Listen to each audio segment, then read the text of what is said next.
Assalamualaikum dan salam sejahtera. Ini khas pasca PRU ke-15 memasuki episod keempat selepas pilihan raya umum ke-15. Kita hari ini masih lagi ingin ketahuan siapakah yang akan menjadi Perdana Menteri ke-10.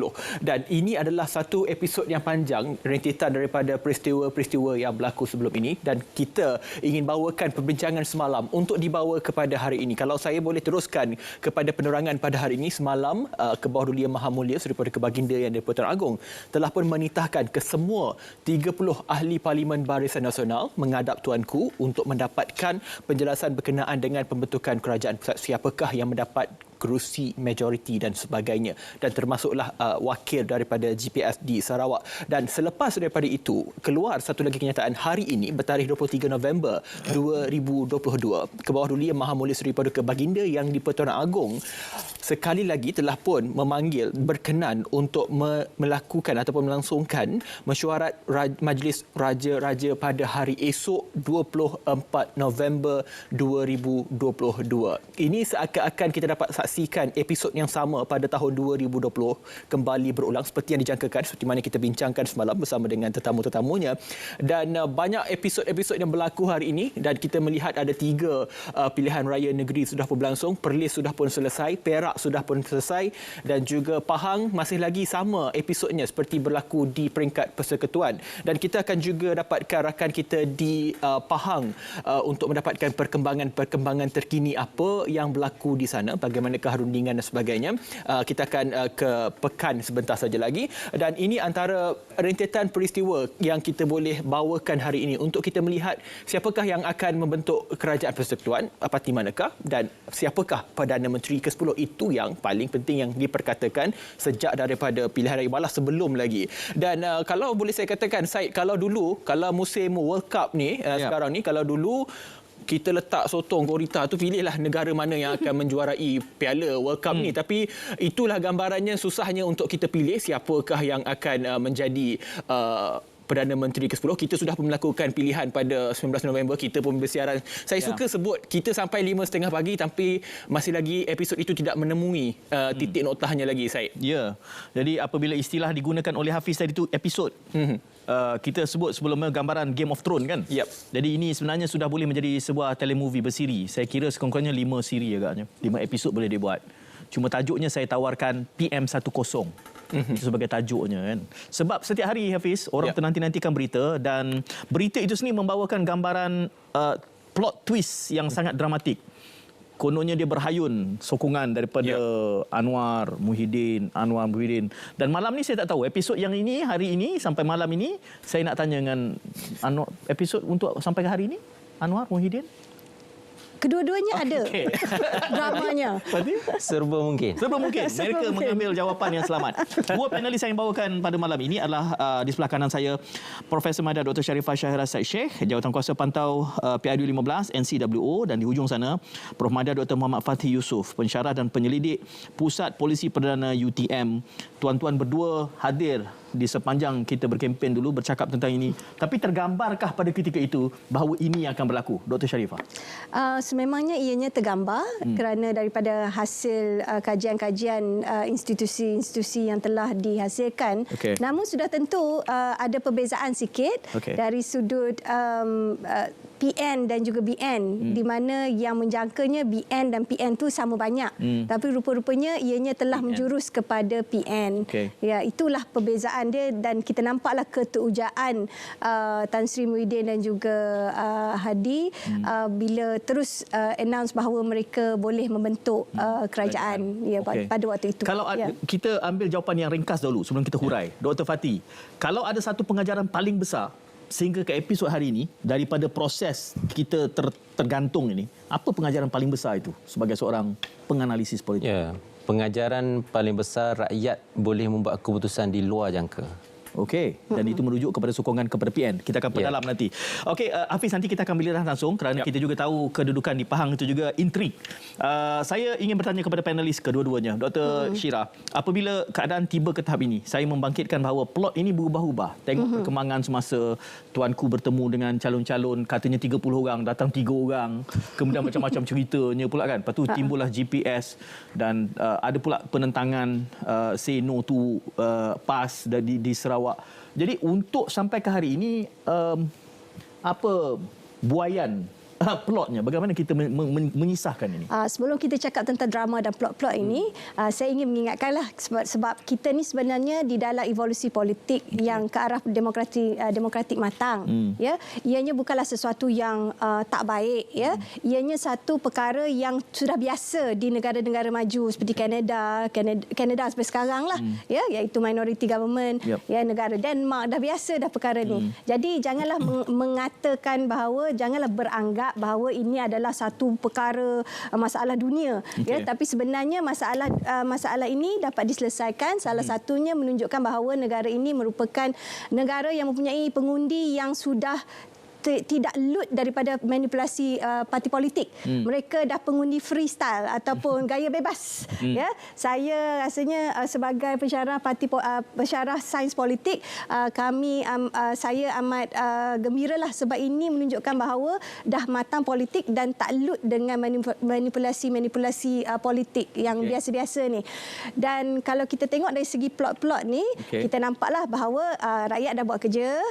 Sekarang ni ketua negara kita pun telah menjalankan tugas dan esok ada majlis raja-raja dan seperti biasa kita kena faham bahawa ahli politik ni dia mementingkan mereka kena menjadi pemimpin kerajaan supaya mereka kekal relevan. Sebab itulah kita ada apa yang berlaku plot twist dan kita nampak seperti dalam GPS ada dari segi DAP-nya, ya, dari segi PAS-nya, ya, masalah kedua pihak ni, tapi dua ni PAS dan DAP ni, walaupun mereka yang ada banyak kontroversi juga, tetapi mereka telah memenangi kerusi yang terbanyak.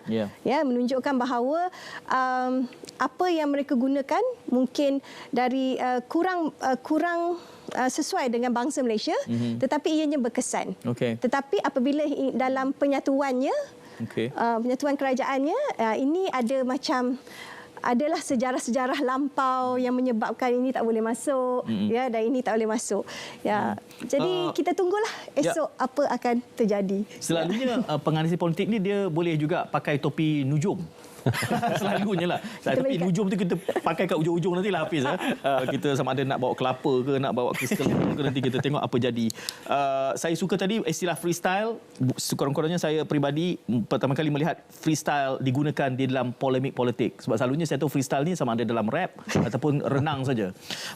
Dr. Fatty, sebelum ini tuanku memohon adanya kerajaan perpaduan, tetapi Tan Sri Muhyiddin mengatakan bahawa tidak bersetuju untuk bekerjasama dengan PH.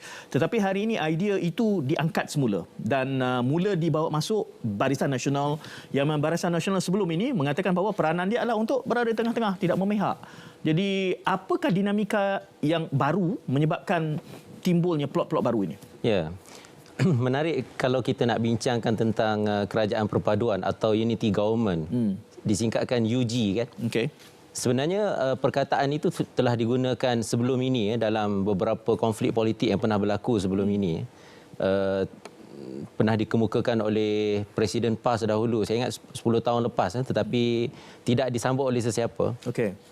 Tapi kali ini apabila kita berdepan dengan satu kita katakan polemik politik dalam keadaan sukar untuk mencari jalan penyelesaian, maka cadangan itu muncul.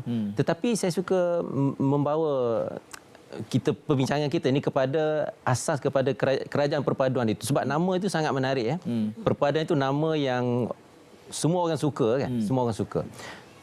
Cumanya kewujudan kerajaan perpaduan ini kalau kita perhatikan pernah berlaku di dalam beberapa negara. Konsepnya berteraskan kepada perpaduan dalam bentuk antara parti politik itu sendiri. Maksudnya parti-parti politik bersatu. Sebelum ini mereka berbeza pandangan, mereka duduk semeja.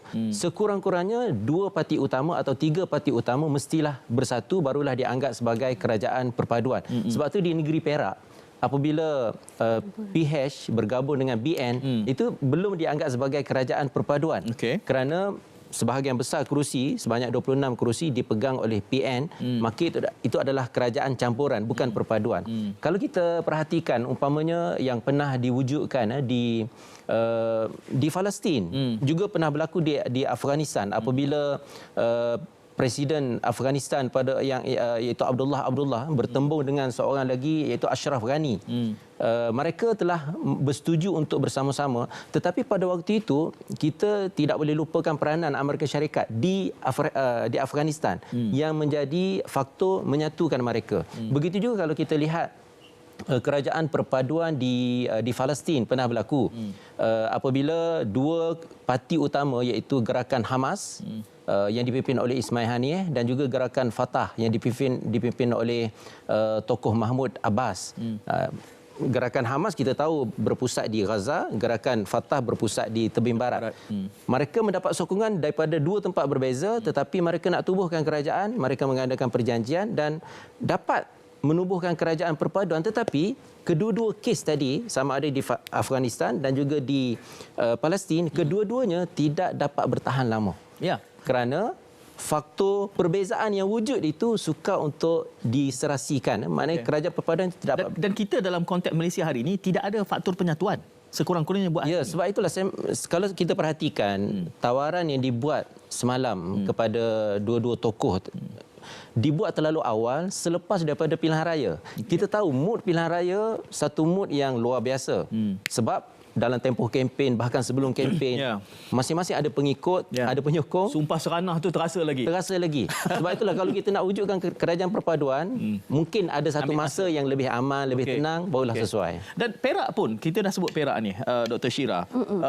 Asalnya, sama ada nak namakan itu kerajaan perpaduan ataupun kerajaan campuran, hakikatnya sudah mula mendidih, menggelegak baru beberapa hari ini. Itulah saya pun bila saya bila dengar siapa yang menjadi MB itu, saya melihat banyak kali juga jumlah kerusi. Jumlah kerusi BN kalau saya tengok 20 ke 8, 20 ke 8. 8. Jadi kalau kita tengok dari sudut matematiknya macam tak pandai kira matematik lah pula kan. Ini sekiranya Barisan Nasional tidak bersama dengan Pakatan Harapan, berkemungkinan besar juga akan timbul masalah di Perak kalau kita tengok dari sudut numbernya lah. Dalam antara yang diputuskan juga adalah tentang portfolio. Jadi kelihatannya seperti sudah ada trade off. Ini juga akan menjadi faktor penyatuan. Kalau kita ingin melihat besok di peringkat nasional ini siapa yang memegang apa. Belum lagi pergi ke kabinet ni. Itu pun sudah macam-macam congaknya, Dr. Shira. Itulah, kita kena tengoklah macam mana apa yang mereka tawarkan kerana portfolio ni pun ada banyak perkara yang ada portfolio yang lebih senior yang lebih berat dan sebagainya. Dr. Fatih ada preview kepada saya negosiasi optimis ini dalam proses penubuhan kerajaan ini sebab kita ada beberapa option. Yang pertamanya memanglah kita nak kerajaan yang majoriti, yang tidak ada masalah apabila timbul undi percaya, undi tidak percaya. Itu harapan kita. Itu yang pertama. Tetapi Yang di-Pertuan Agong mempunyai kuasa yang agak luas. Kalau kita perhatikan peruntukan di dalam perkara 43 Undang-Undang Persekutuan, menyebut tentang kuasa budi bicara Yang di-Pertuan Agong itu meliputi soal yang berkaitan dengan pada hemat baginda. Maksudnya pada pandangan baginda itulah yang mendapat kepercayaan anggota Dewan Rakyat. Dan ada perkataan mungkin. Dua-dua perkataan itu menggambarkan bahawa kuasa itu besar. Maksudnya kuasa baginda tidak boleh dipertikaikan, perlu diterima, perlu dihormati. Dan kita perlu anggap itulah individu yang mendapat kepercayaan majoriti secara zahirnya. Dan kita cuma akan tahu apabila penubuhan kabinet nanti. Apabila kabinet ditubuhkan, kita akan melihat siapa dalam kabinet. Kalau ada wakil daripada Barisan Nasional, bermakna Barisan Nasional sebahagian dari kerajaan. Kalau ada wakil daripada GPS, bermakna GPS sebahagian daripada kerajaan. Tetapi kalau tidak ada, bermakna itulah kerajaan yang ada yang kita boleh definisikan sebagai kerajaan minoriti, tetapi itu bukan bermakna jalan mati. Kerajaan minoriti apabila seseorang dia ada kedudukan sebagai Perdana Menteri, dia mempunyai ruang untuk menarik sokongan.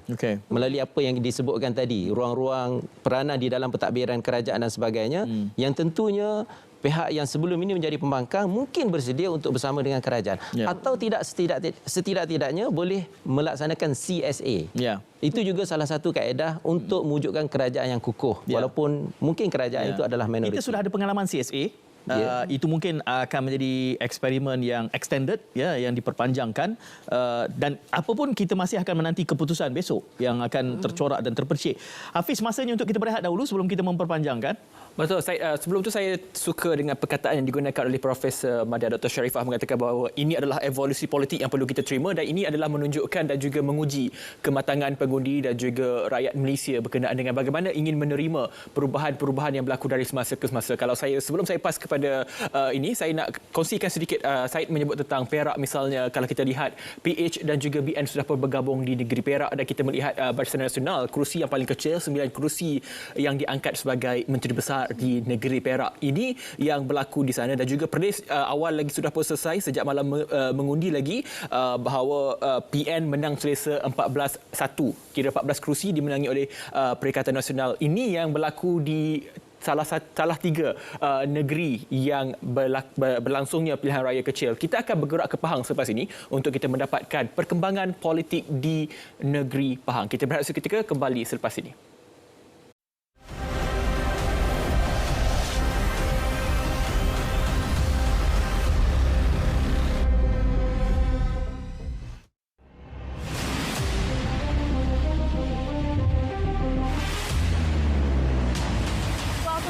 Outlook in the studio, we are honored to have industry leader yang berbahagia. Mahasiswa mesti mencari jalan bagaimana mereka boleh menimba pengalaman ketika alam pelajaran. Tengah kira ikan. Apalah nak pakai teropong, tengok kat sini pun nampak kan. Hentikan spekulasi, hapuskan berita yang tidak pasti. Tak pasti, jangan kongsi.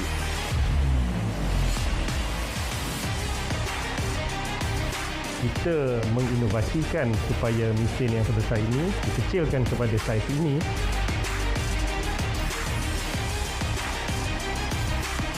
Jadi depress kalau kita tengok dia. Tapi ada juga menjatuhkan seseorang. Cyber Saya bukan hebat, tapi saya bersedia untuk menjadi. Ketiga ni kita akan bincangkan dengan lebih lanjut bersama dengan saya, Bual Konti. Pihak polis akan menjalankan siasatan. Lepas tu diorang ugur orang awam kan. Kita takut kan. We are here to talk about that today.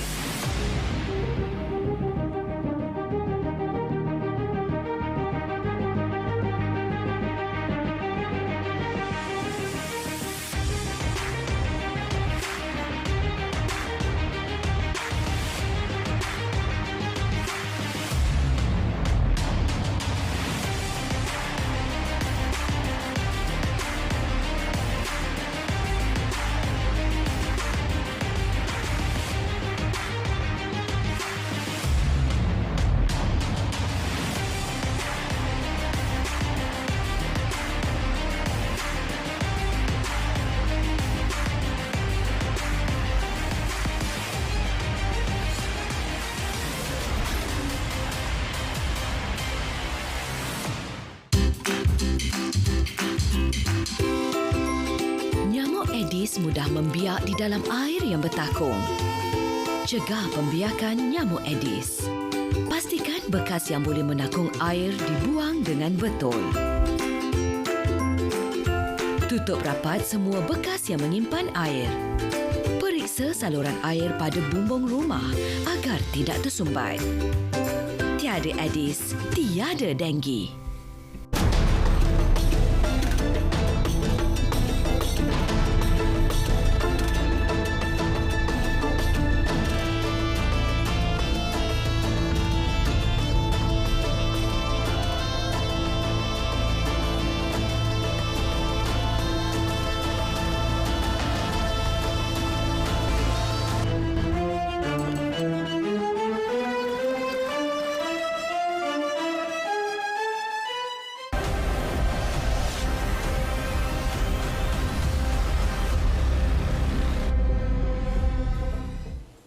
Baik, bertemu kembali dalam khas pasca PRU ke-15. Seperti yang dijanjikan, kita akan bergerak ke Pahang untuk mendapatkan sedikit perkembangan di sana. Bagaimana kisahnya? Sebelum saya pas kepada rakan kita, kepada Ismail, kalau kita lihat di sini, di negeri Pahang, PN memenangi 17 kerusi, BN 16 kerusi, Pakatan Harapan 8 kerusi. Dan Ismail Adnan dilaporkan berada di hadapan Istana Abu Bakar. Saya agak bersongkok, saya pasti ada jawapan yang Ismail sudah dapatkan untuk perkembangan kita di sini. Ismail, silakan.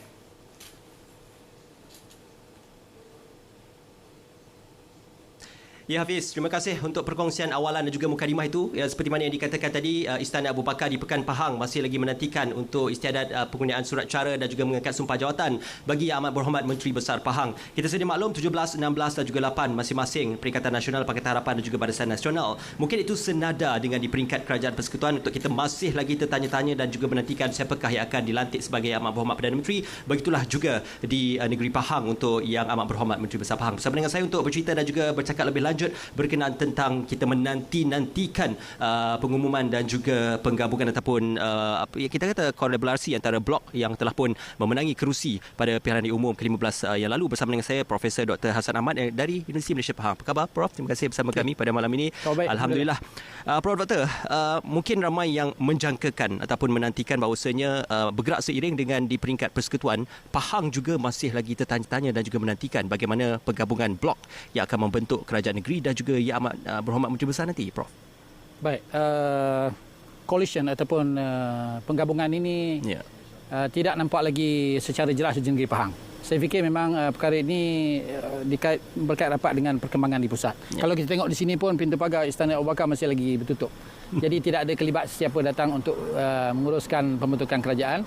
Tapi hanya kita saja yang tahu. Cuma di dalam akhbar-akhbar kita akan dapati memang ada kedengaran terdapat perbincangan-perbincangan di antara parti-parti yang memenangi kerusi DUN di Pahang lah. Itu secara jelasnya itu yang kita nampak. Ya. Mungkin cakap-cakap yang mengatakan akan ada individu yang dipilih untuk mengetuai rundingan dan juga untuk memastikan agar rundingan bukan saja sesama gabungan tetapi juga blok-blok gabungan itu yang akan mendapatkan persetujuan. Apakah dalam waktu terdekat ini mungkin kita boleh dapatkan pengumuman penggabungan itu, Prof Doktor? Yang diketahui oleh umum awam memang yang berperanan sekarang ni kelihatan bekas menteri besar ada dimaklumkan sedang membuat beberapa rundingan tetapi majoriti kerusi PN yang diketahui oleh Tuan Ibrahim Tuan Man saya sendiri tidak mengetahui bahawa ada terdapat rundingan dilakukan dijalankan oleh pihak itu. Cuma kita berharap bahawa dalam masa terdekat ini sama ada PN ataupun BN mereka akan cuba mendapatkan coalition yang boleh dikatakan stabil untuk kerajaan negeri. Sebab kalau coalition tak stabil ini saya fikir benda yang sama juga akan berlaku di pusat. Mungkin kerajaan akan runtuh kembali dan ini adalah satu yang mungkin menyebabkan rasa yang tidak puas hati dan akan penghuni lah. Ya. Menurut dan juga mengikut kepada konsep convention, mengikut kepada demokrasi Westminster, sudah pasti yang mempunyai kerusi yang terbanyak akan dipanggil terlebih dahulu untuk bertanyakan apakah sudah mempunyai angka bagi membentuk kerajaan. Di Perak sudah pun dilakukan oleh Duli Yang Maha Mulia Tuanku Sultan Perak Sultan Nazrin apabila memanggil Perikatan Nasional terlebih dahulu. Kemudian tidak ada angkanya untuk membentuk kerajaan, kemudian barulah dipanggil menghadap Pakatan Harapan dan juga Barisan Nasional, selepas itu dibentuk kerajaan negeri. Apakah mungkin akan berlaku dan boleh diteruskan di peringkat negeri Pahang? Baik, kalau kita lihat kepada Westminster, kita akan lihat bahawa majoriti atau bilangan adalah penting. Tapi dalam perlembagaan kita di Malaysia ni dia ada sedikit perbezaan di mana mereka diletakkan kepercayaan sebagai juga asas selain daripada majoriti. Walaupun majoriti itu dikaitkan dengan kepercayaan itu berasaskan majoriti, tetapi kepercayaan juga adalah satu budi bicara yang boleh digunakan oleh Sdn Bernam Tuan Agong untuk melantik. Jadi dalam keadaan ini kedua-duanya perlu mendapat penyetaraan atau balance dari sudut sama ada keutamaan kepada majoriti ataupun kepercayaan. Sebab kedua-duanya saya rasa boleh work in Malaysia. Sebab kalau kita tengok dalam keadaan dua Prime Minister yang terakhir, kepercayaan ahli Dewan juga dia ambil kira untuk melantik PM, Perdana Menteri. Itu sangat mungkin sebagai pandangan berlainan sikit. Ya, yang terakhir sekali Prof Doktor, apakah mungkin bekas Menteri Besar yang terdahulu akan dilantik semula untuk menjadi Menteri Besar yang baru bagi negeri Pahang? Ada possibility atau kemungkinannya? Baik, kalau pandangan awam mungkin mereka sebab itu adalah bekas Menteri Besar, sudah ada pengalaman untuk mentadbir negeri, mungkin ada kecenderungan untuk memilih Menteri Besar yang dahulu untuk lead state government. Tapi pada masa yang sama kita lihat juga oleh kerana PN mempunyai sokongan yang kuat, sesuatu yang perlu persetujuan di antara puak-puak yang bergabung untuk menentukan siapa MB Pahang yang akan datang. Ya, insya-Allah Prof. Sama-sama kita nantikan apakah antara pengumuman khususnya oleh blok-blok yang akan membentuk gabungan bagi membentuk kerajaan negeri Pahang. Baik. Dan juga istiadat penggunaan surat cara dan juga mengangkat sumpah jawatan bagi Ahmad Berhormat Menteri Besar Pahang. Terima kasih Prof. Dr. Hassan Ahmad dari Universiti Malaysia Pahang bersama dengan kami. Insya-Allah dari semasa ke semasa kita akan membawakan perkembangan bukan saja di Istana Abu Bakar Pekan Pahang tetapi juga acara-acara yang berkaitan dan juga isu-isu semasa yang sedang berlaku negeri Pahang pada ketika ini. Buat masa ini kita kembali kepada sahabat penyampai Hafiz. Silakan, apakah perkongsian di studio pada malam ini? Silakan Hafiz. Baik. Terima kasih Ismail atas perkongsian daripada Istana Abu Bakar Pekan Pahang. Saya tertanya Ismail ni apa yang dimakan kekal bertenaga sejak daripada sebelum PRU lagi sampailah ke hari ini.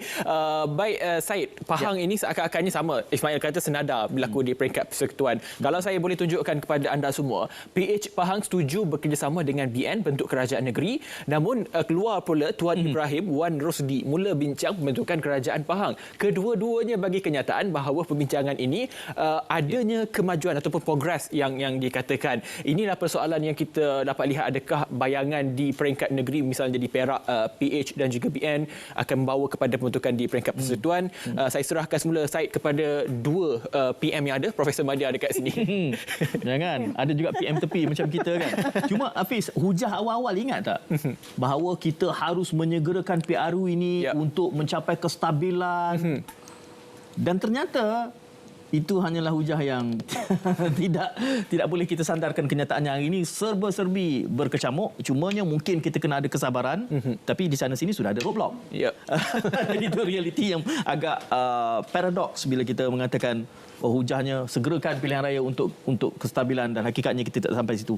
Kita baru boleh langsung ke Pahang. Saya nak mula dengan Dr. Fatih dulu boleh? Nampak mata Dr. Syir tu soalan dia nak menjawab dah. Dr. Fatih, kalau kita mendengar kemungkinan di Pahang itu, apakah realiti yang sedang berlangsung di Perak ini boleh kita unjurkan? Ada dia punya thread ke kan kalau Twitter tu? Realiti di Perak tu apakah mungkin terpercik di Pahang atau apa realitinya di sana tu? Saya nampak di Perak ni agak istimewa. Terlalu cepat. Okey. Dan penggabungan itu agak luar biasa juga. Menteri Besar dari parti yang minoriti, yang jauh beza jumlah dia.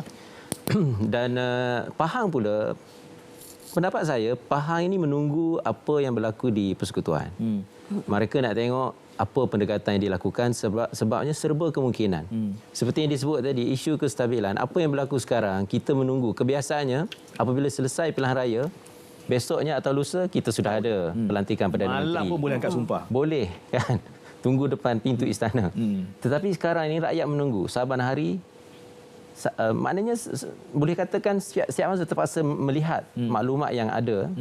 Dan apa yang berlaku ini sebenarnya, kalau saya perhatikan plot yang ada itu, dia berdasarkan kepada konsep yang berteraskan kepada perlembagaan untuk mendapatkan jumlah majoriti tadi. Dan kaedah mendapatkan majoriti ini sebenarnya paling mudah dengan merujuk kepada parti politik.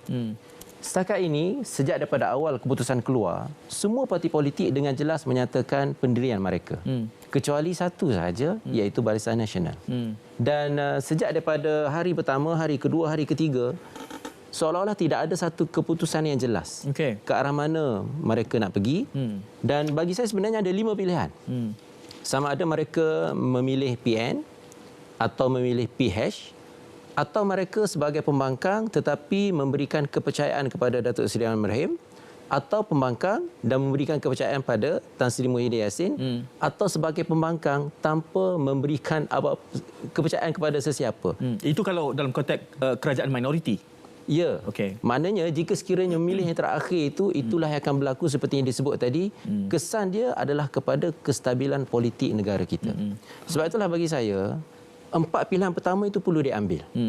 Sekarang ni saya lihat keadaan masyarakat rakyat sudah tak kisah. Ke mana Barisan Nasional nak pergi terpulang kepada mereka, tetapi jangan tangguh terlalu lama, buat pilihan segera. Kerana rakyat menanti. 30 kerusi itu cukup banyak, tetapi bagi Barisan Nasional yang mempunyai sejarah pentadbiran negara yang cukup lama, 30 itu adalah sedikit. Tetapi bagi 30 itulah kingmaker. Tetapi 30 itulah memberi kesan yang besar kepada negara pada hari ini.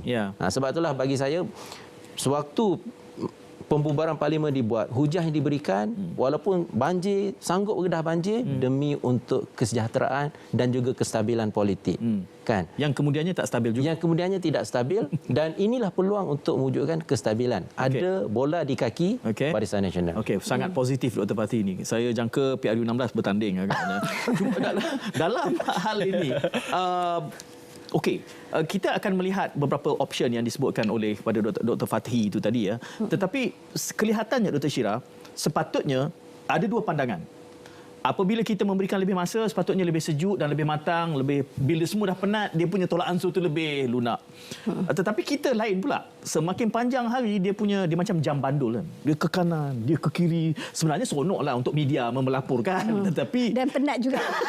Penat tu dah tugas kami kan. Tapi itu realitinya. Semakin banyak masa untuk perundingan, semakin macam-macam option yang timbul. Dr. Shira.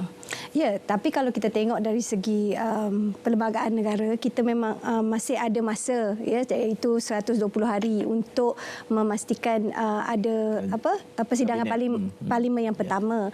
Dan sudah tentulah ya untuk kita ni, kita rasa macam tidak stabil dan sebagainya. Tapi kalau kita tengok dari indeks kestabilan negara, dia tengok dari segi kaedah pemindahan kuasa tersebut. Ya, apa yang kita buat sekarang ini adalah masih mengikut prosedur-prosedur yang sepatutnya. Ya, iaitu sudah tentu kalau kita tengok timbang tara, ada negosiasi, perundingan, memang nampak seperti kelang kabut sedikit, tetapi ianya masih berlandaskan proses yang sepatutnya. Yang tak patut sekiranya ya ada provokasi-provokasi yang dapat menggugat keselamatan dan sebagainya, dan inilah yang kita perlukan. Kalau kita tengok negara-negara maju, mereka tidak ada masalah dari sudut kerajaan minoriti, kerajaan perpaduan. Salah satu sebabnya adalah sikap rakyat dan juga sikap pemimpin dia yang bertanggungjawab dan tidak ada provokasi-provokasi yang tak sepatutnya. Kalau kita tengok dari segi itu, kesabilan sekiranya kaedah pemindahan kuasa ini berlaku dengan baik dan smooth, insya-Allah saya amat positif dalam hal ini kerana kita mempunyai satu tingkat lagi, iaitu Ketua Negara dan juga Majlis Raja-Raja. Dan kalau kita tengoklah, kalau pergi kepada drama kembali, ya, kita tengok kalau UMNO ni sendiri, hari ini saya dengar banyak, kalau kita tengok di dalam kenyataan-kenyataan media seperti Datuk Seri Ismail Sabri sendiri menegur Presiden Parti, ya, kita dengar daripada Menteri Besar Johor sendiri pun menegur Datuk Seri Hishamuddin daripada awal, ya, dan kita boleh lihat kalau kira ni mungkin dah ada dekat 10 orang yang memberi satu gambaran yang negatif mengenai perpaduan UMNO, bahawa mereka ada 2 blok di dalam UMNO itu sendiri.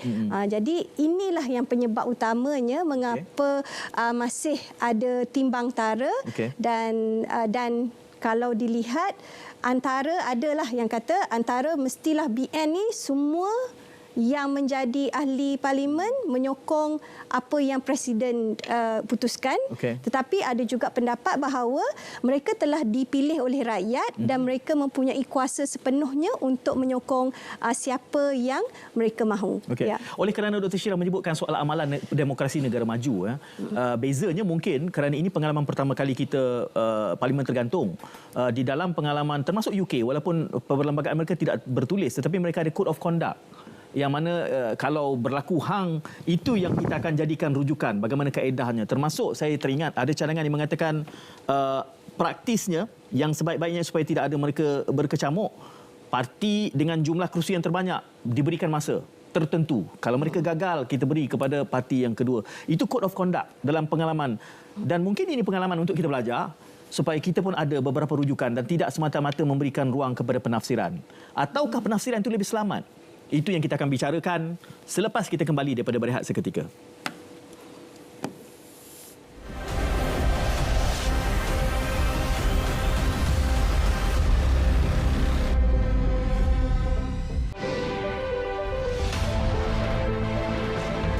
Timpunan peristiwa, kisah suka duka, konflik antarabangsa.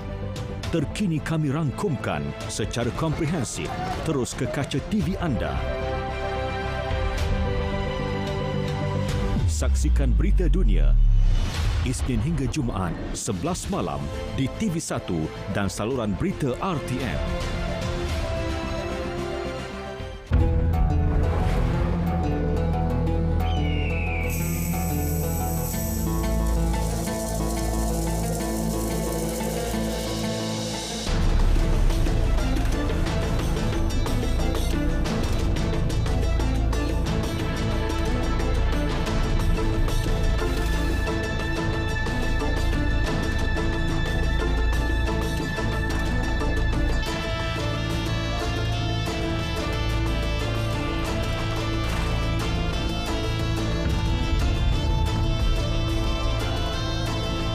Amaran awal banjir ialah sistem pengesan kenaikan aras air secara automatik. Sistem ini dilengkapi dengan pembesar suara akustik, sistem pemantauan bersepadu dan menggunakan sistem solar sepenuhnya. Selain itu, ia juga berupaya memberi arahan daripada Pusat Kawalan Program Ramalan dan Amaran Banjir Negara ke stesen siren dengan kaedah voice activation. Keupayaan bunyi siren ini boleh menjangkaui 1 hingga 2 kilometer bergantung kepada keadaan topografi setempat. Terdapat 2 jenis siren. Pertama, bunyi siren amaran.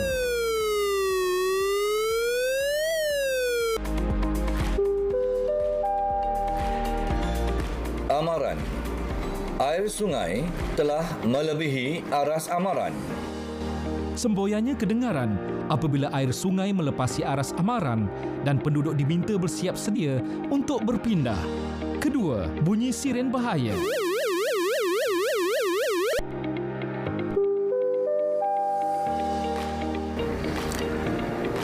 Bahaya. Air sungai telah melebihi aras bahaya. Ia diaktifkan setelah air sungai melepasi aras bahaya dan penduduk diminta untuk berpindah serta-merta. Sistem siren amaran awal banjir memberi manfaat kepada masyarakat bersiap siaga menghadapi bencana banjir.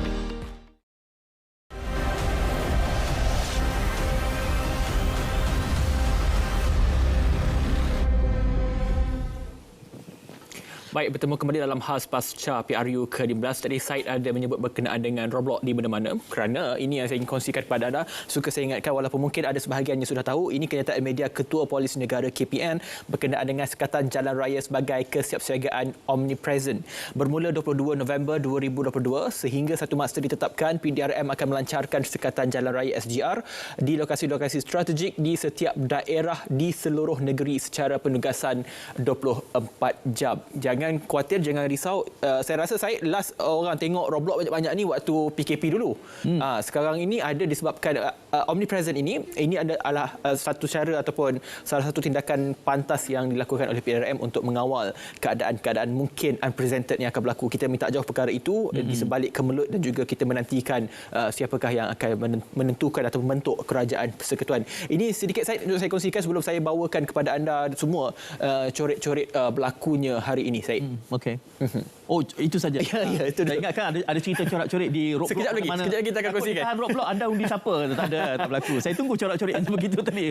Okey, terima kasih Hafiz. Kerana betul lah, saya terkejut hari ini saja saya melalui 2 Roblox SGR disebut Sekatan Jalan Raya. Jadi ya ada bagi saya ada bagus ada tidaknya, kan? Kalau bila ada tu orang jadi kenapa ni? Dia timbulkan persepsi yang lain pula. Kalau tak ada dan orang boleh terbablas, dan sudah pun di TikTok ada banyak masalah provokasi 13 Mei tunjuk pisau sedang dikendalikan. Saya harap kita boleh lebih terbuka bincang tentang itu kemudian. Saya gantung soalan tadi kepada pusingan ini. Okey. Ke sana dulu. Tentang Code of Conduct supaya tidak ataukah mungkin saya sebutkan tadi penafsiran itu saja sudah cukup memadai dan tidak ada counter naratif daripada sesiapa saja memberikan penafsiran ke atas penafsiran istana terhadap who should be the Prime Minister. Ya, di dalam perlembagaan disebut perkataan kepercayaan kepada anggota parlimen. Dan kalau kita perhatikan operasi perlembagaan itu atau pelaksanaan kepada prinsip itu telah berjalan dengan lancar, tidak ada masalah. Tetapi kali ini berbeza. Dan timbul satu persoalan, adakah peruntukan itu tidak lagi mampu untuk berdepan dengan situasi yang berbeza ini. Kalau ditanya kepada saya, bagi saya masih lagi mampu. Kerana peruntukan itu memang perlembagaan sifat dia umum. Dan apabila perlembagaan itu sifatnya umum, dia memberi ruang kepada amalan yang berteraskan kepada prinsip-prinsip keadilan, kerjasama dan juga berdasarkan kepada prinsip-prinsip umum perlembagaan yang mengharapkan penubuhan sebuah kerajaan yang kuat. Dan contohnya kalau timbul situasi seperti sekarang ini, iaitu tidak ada parti yang mendapat majoriti, maka amalan yang perlu dilakukan sebenarnya pernah berlaku dahulu sewaktu Tun Dr. Mahathir meletakkan jawatan. Kaedah yang digunakan ialah untuk menentukan kepercayaan. Siapakah yang paling mendapat kepercayaan? Walaupun mungkin ada yang merujuk kepada Westminster Convention, tetapi di dalam kaedah perlembagaan, convention itu tidak boleh mengatasi perlembagaan yang bertulis. Boleh kita amalkan selagi tidak bercanggah dengan prinsip yang ada di dalam perlembagaan. Cumanya kalau kita lihat apa yang berlaku sekarang ini juga berkait rapat dengan undang-undang baru yang diperkenalkan, iaitu pindaan perkara 49A berkaitan dengan lompat parti. Pindaan itu memberi kesan. Kerana sebelum ini kalau kita lihat perkembangan hari pertama, hari kedua selepas keputusan keluar, kita dapat berita 10 orang ahli parlimen daripada Barisan Nasional memberikan kepercayaan kepada Tan Sri Muhyiddin. Tetapi pagi tadi apabila istana memberi ruang kepada ahli parlimen daripada BN 30 orang, kita tak nampak kelibat 10 orang itu yang tampil. Dan kita boleh faham kemungkinan besar perkara itu berlaku kerana mesyuarat-mesyuarat yang berlaku di dalam Barisan Nasional dan juga UMNO yang telah memutuskan keputusan itu perlu dibuat secara solid, secara bersama en bloc.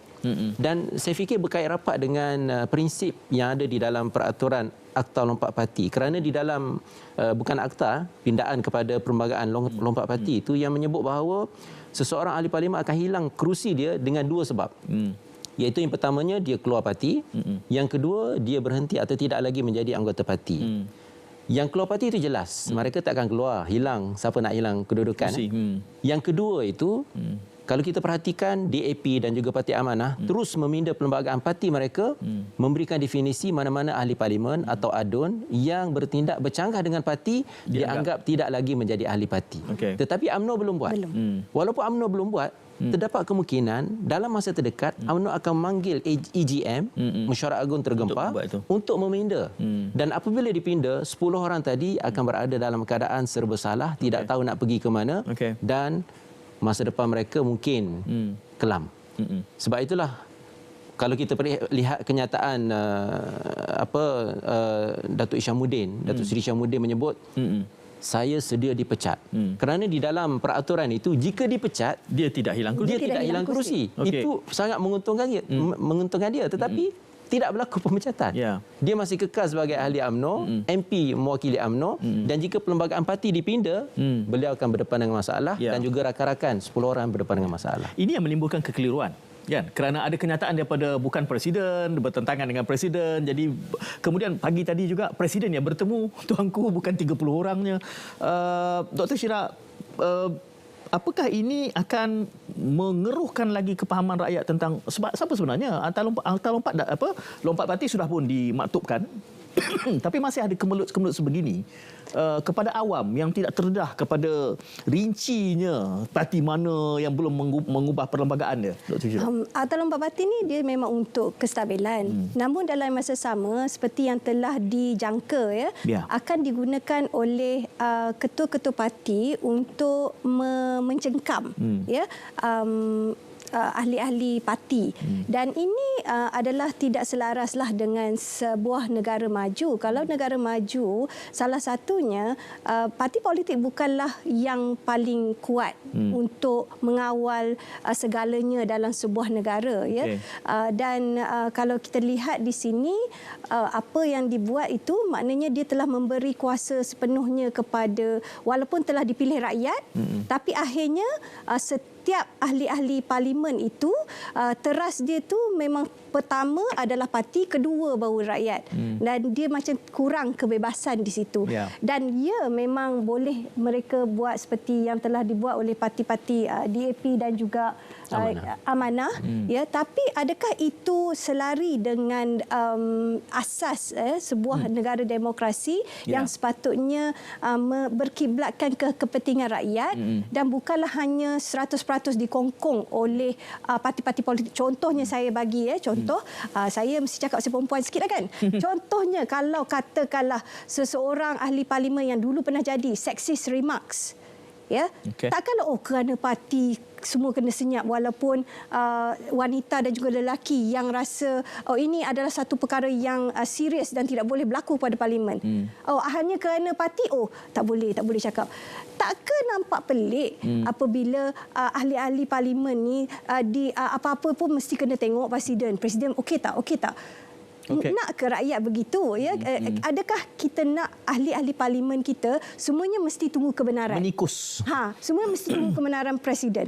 Bagi saya, parti politik adalah kempen dan selepas kempen pilihan raya ni, kita sepatutnya melihat dan melayan setiap ahli-ahli parlimen ni sebagai ahli parlimen wakil rakyat, bukanlah sebagai 100% parti. First, mereka rakyat, wakil second. rakyat bukan wakil parti. Saya harap tajuk malam ini adalah tentang lompat parti, maka kita akan perpanjangkan lagi. Tapi kita bercakap soal kerajaan yang belum dibentuk ini. Malam ini masih berlaku pelbagai negosiasi. Apa yang akan trigger perubahan rentak dan plot baru malam ini sehingga ke besok? Sebab katanya besok sepatutnya sudah muktamad kerana Tuanku akan membentangkan kepada kekanda-kekandanya. Saya percaya Barisan Nasional bergerak ke arah keputusan secara kolektif. Dan terdapat ura-ura yang kita tengok di dalam maklumat yang kita dapat, terdapat ura-ura untuk menukar teraju utama parti. Dan jika sekiranya berlaku mungkin Barisan Nasional bukan Barisan UMNO. Nasional bukan Barisan Nasional dan juga mungkin UMNO sekali.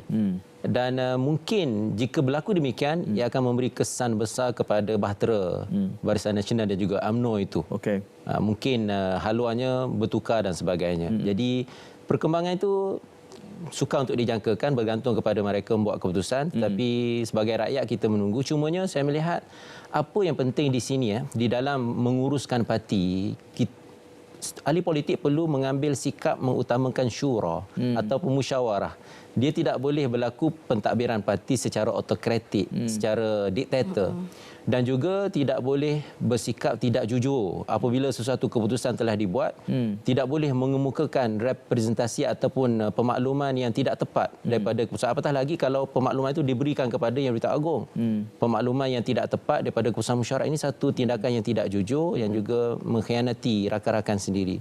Dan semuanya itu penting untuk menjadi iktibar untuk semua sebenarnya, bukan untuk mana-mana parti sahaja. Kerana apabila kita berdepan dalam situasi seminggu ini, kita katakan situasi masing-masing berebut kuasa, rakyat memerhati. Rakyat melihat ahli-ahli politik berbeza pandangan, bercakaran dan sebagainya.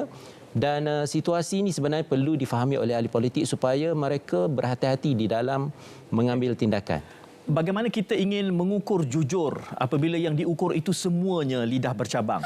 Itu soalan yang bukan untuk dijawab, untuk difikirkan. Sebab semua hari ini cakap A, esok kan, lepas dah menang tiba-tiba jadi B balik. Kesemuanya, bukan hanya satu dua tapi kesemuanya. Sebab itu saya sebut dalam beberapa episod lepas, Hafiz, kempen yang baru ni adalah fun fair. Untuk kita dengar apa saja asal dapat janji, dan lepas dapat janji negosiasi dah jadi lain. Hafiz? Saya Prof Sharifah tu nampak macam naik share dah tu. Tak kepelik itu kenyataan yang dikeluarkan. Itu perbincangan yang ada kat sini. Tapi sebelum saya nak berehat seketika ini Syed yang saya boleh kongsikan coret-coret yang berlaku hari ini. Kalau kita lihat ini rakan media telah pun cuba mendapatkan apa yang dibincangkan dan sebagainya. Ini Datuk Seri Anwar Ibrahim kata pergi tengok wayang, dan daripada kenyataan ini sudah pun ramai mula mengeluarkan teori-teori pandangan apakah makna di sebalik tengok wayang. Dan kita dilaporkan perjumpaan BN dan juga PH di St. Regis mengambil masa selama 2 jam, dan apa yang dikeluarkan bahawa pemimpin BN dan juga PN, kunci mulut mengenai pertemuan pasca PRU ke-15. Daripada Sheraton, dia pergi ke Seri Pacific dan kini ke St. Regis. Ini satu siri jelajah yang kita boleh katakan, dan kita akan berada seketika. Saya tak tahu apa maknanya. Mungkin saya boleh tanyakan kepada dua PM kita ini. Wayang tak wayang, sekejap setuju, sekejap tak setuju. Inilah coret-coret politik yang berlaku hari ini sahaja. Kita berehat seketika, kembali selepas ini.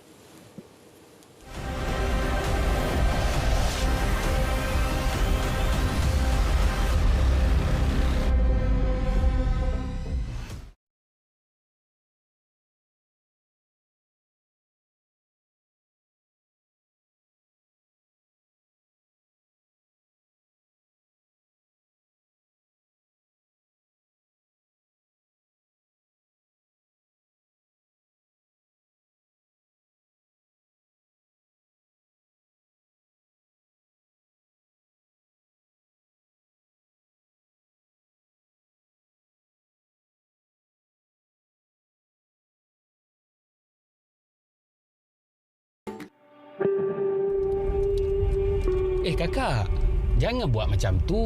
Kenapa? Kan ayah ada bagi tahu dulu, tak baik buang sampah merata-rata. Berdosa tau.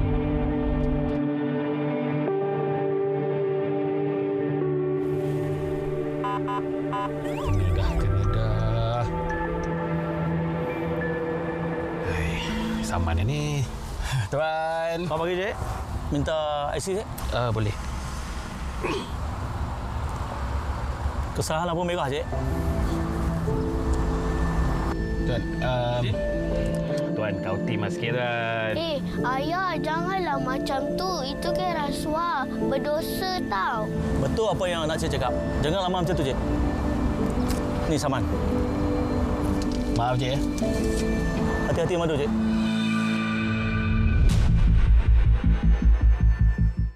Adam, ada buat homework? Ada. Buat buku apa? Sains. Sains je? Kamu ni suka sangat belajar sains. Biasa, bang. Ya Allah, tingginya bil. Kenapa ni, bang? Meter rosak kot. Tak apa, nanti kita pergi cek, Ini mesti berpunca dari penapis air yang kita baru beli tu. Tahu tak? Perkakas elektrik yang ada pam atau pemanas akan guna lebih tenaga. Kalau kita nak jimatkan tenaga, kita kenalah matikan perkakas elektrik yang kita tidak gunakan.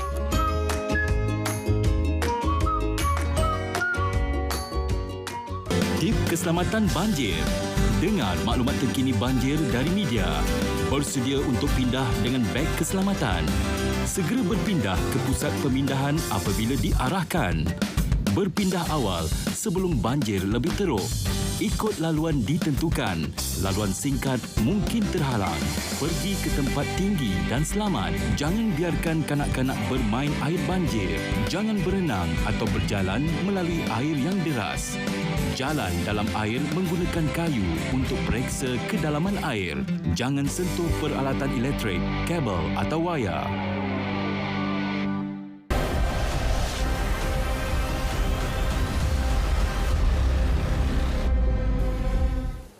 Okey, ini adalah minit-minit berbaki sebelum kita menguraikan. Hafiz, besok malam ada siaran lagi ke?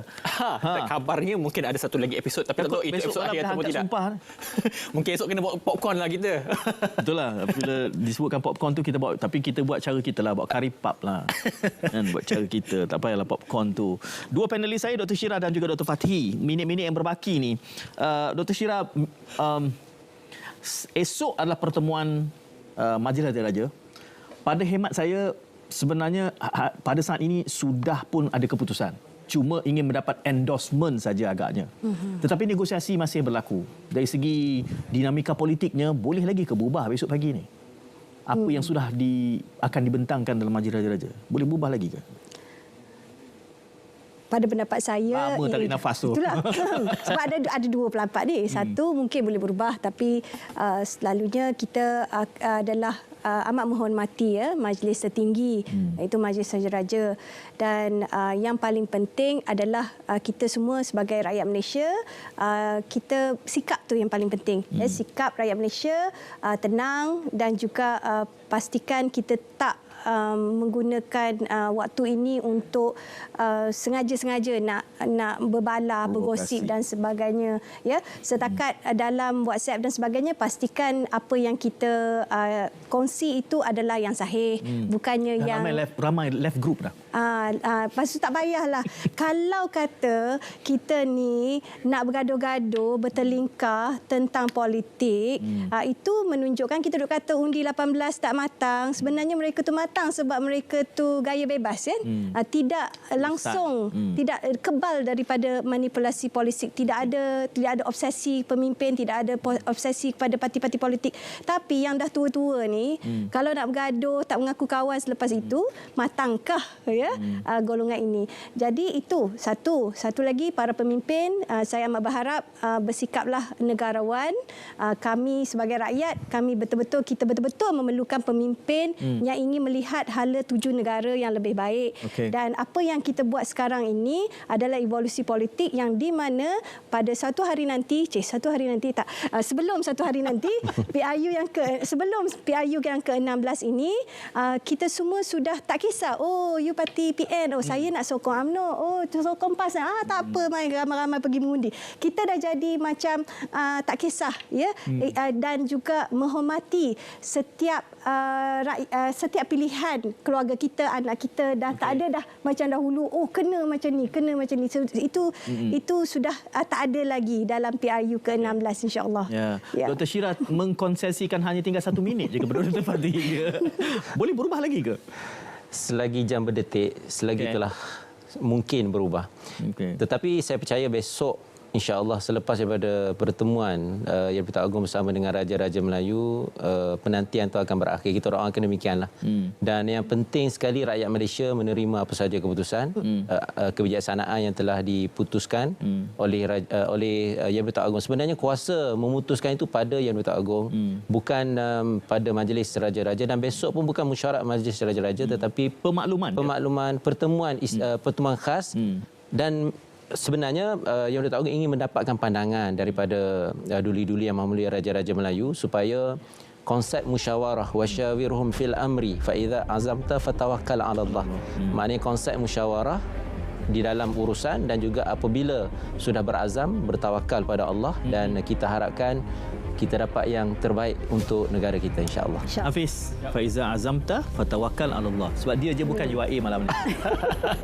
Baik, itu dia perbincangan. Saya harap ada jawapan kepada perbincangan, dan sekurang-kurangnya kita dapat menilai apakah yang akan berlaku esok. Dan apa yang saya katakan tadi, bahawa ini adalah medan untuk menguji kematangan, seperti mana Prof. Dr. Sharifah mengatakan bahawa inilah evolusi politik yang berlaku, yang perlu kita hadam, perlu kita terima, perlu kita adaptasikan diri untuk maju dan bergerak ke hadapan, insya-Allah. Baik, terima kasih kepada kedua tetamu dan juga rakan kita Ismail di Pahang atas perkembangan di negeri itu. Saya Hafiz Dawson, saya mengharapkan anda tidak menyebarkan sebarang perkara provokasi dan sebagainya demi keamanan, dan kita mengharapkan supaya kerajaan tertubuh esok adalah kerajaan yang memikirkan tentang keadaan rakyat sepenuhnya. Kita jumpa lagi dalam kesempatan akan datang, insya-Allah. Assalamualaikum, salam muhibah.